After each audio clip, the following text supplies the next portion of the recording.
Hello, my students. We are starting the lecture number second of our video lecture series that is atom. ठीक है atom तो आप सबको पता होगा कि एटम क्या होता है. ठीक है it is the part of matter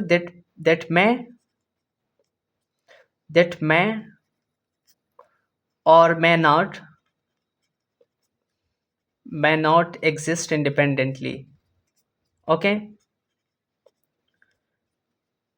independently.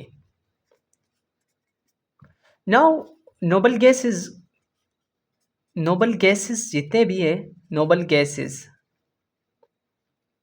ठीक है, they exist independently. ठीक है ये independently exist करते हैं independently.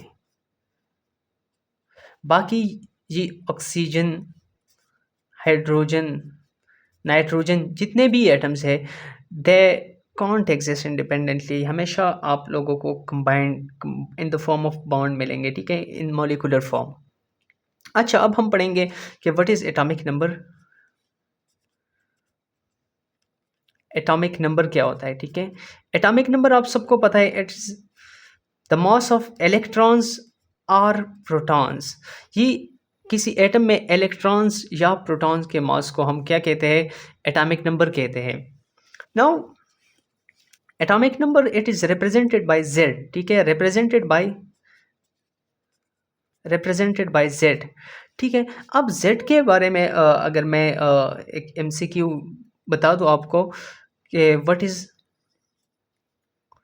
is the unit of z. what is the unit of z का यूनिट क्या है. ठीक है z का यूनिट क्या है. ए ऑप्शन में आप लोगों के साथ मैं शेयर करूँ mu, बी ऑप्शन में ग्राम, सी ऑप्शन में किलोग्राम, डी ऑप्शन में आल, ई ऑप्शन में नन. ठीक है so the correct option is none क्योंकि z का कोई भी यूनिट नहीं है. ठीक है z it just shows us the position of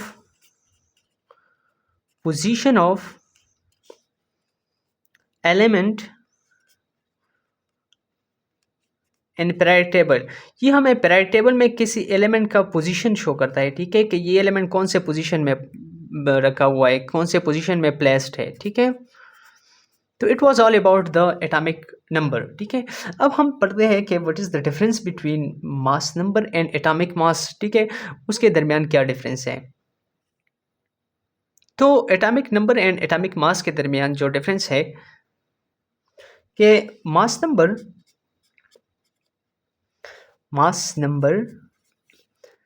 and there will be atomic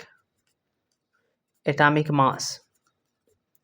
ठीक है mass number it is the mass of protons and neutrons. ये न्यूट्रॉन्स एंड प्रोटॉन्स का जो मास होता है ठीक है उसको हम मास नंबर बोलते हैं. और मास ऑफ द न्यूक्लियस. ठीक है mass of the nucleus of an atom. Mass of the nucleus of an atom is called mass number क्योंकि प्रोटॉन एंड न्यूट्रॉन दोनों तो न्यूक्लियस में होते हैं. ठीक है now what is atomic mass. Okay atomic mass it is the exact mass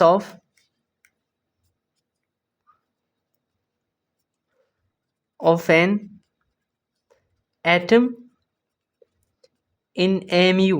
ठीक है ये किसी एटम के एग्जैक्ट मास को जब हम उसको mu में एक्सप्रेस करें उसको एटॉमिक मास कहते हैं. ठीक है अब किस तरह मतलब या हम इस तरह भी कह सकते हैं it's the sum of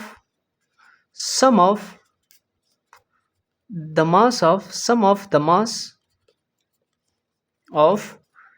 electrons, protons and neutrons. इन सब के मास को अगर हम ऐड करें तो we call it atomic mass. Okay now let's suppose मैं एक एग्जांपल लेता हूँ. ठीक है एग्जांपल मैंने लिया सोडियम. ठीक है सोडियम. अब सोडियम में तकरीबन हमारे साथ 11 प्रोटॉन्स है. ठीक है एंड 11 एंड 12 न्यूट्रॉन्स है, ठीक है। 11 प्रोटॉन्स है सोडियम में एंड 12 न्यूट्रॉन्स हैं, ओके। अब इन दोनों के मास को अगर हम सम करें तो इट बिकम्स 23 अराउंड, ठीक है, ये 23 आ जाता है। नाउ अगर हम इसके एटॉमिक मास को देख लें तो ये कितना आता है, ठीक है। Let's calculate it. इसमें 11 इलेक्ट्रॉन्स है, ठीक है, 11 इलेक्ट्रॉन्स है, 11 प्रोटॉन्स है एंड 12 न्यूट्रॉन्स हैं। अच्छा ये हो गया। अब इंडिविजुअली हमने इसके मास को mu के साथ कैलकुलेट करना है, ठीक है। एक प्रोटॉन का मास तकरीबन 1 mu है, 1 प्रोटॉन का मास, ठीक है, 1 mu। न्यूट्रॉन का भी ऑलमोस्ट इतना है, बट इलेक्ट्रॉन का मास जितना है इट इज़ 0.000548 mu है, ठीक है। अगर अब जब हम इसको कैलकुलेट करें तो इससे क्या आता है, ठीक है,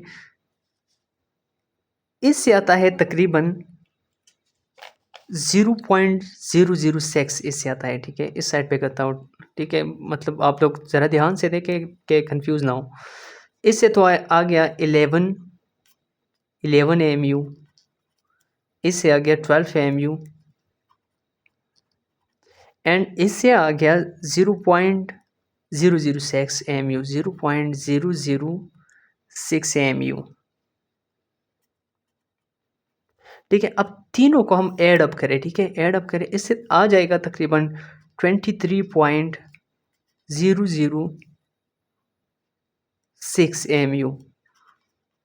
So it is the whole mass of the atom, ठीक है, that we call atomic mass, and it is just the mass of protons and neutrons in the nucleus, we call it mass number. I think इसमें आप लोगों का कोई confusion नहीं रह चुका होगा, ठीक है।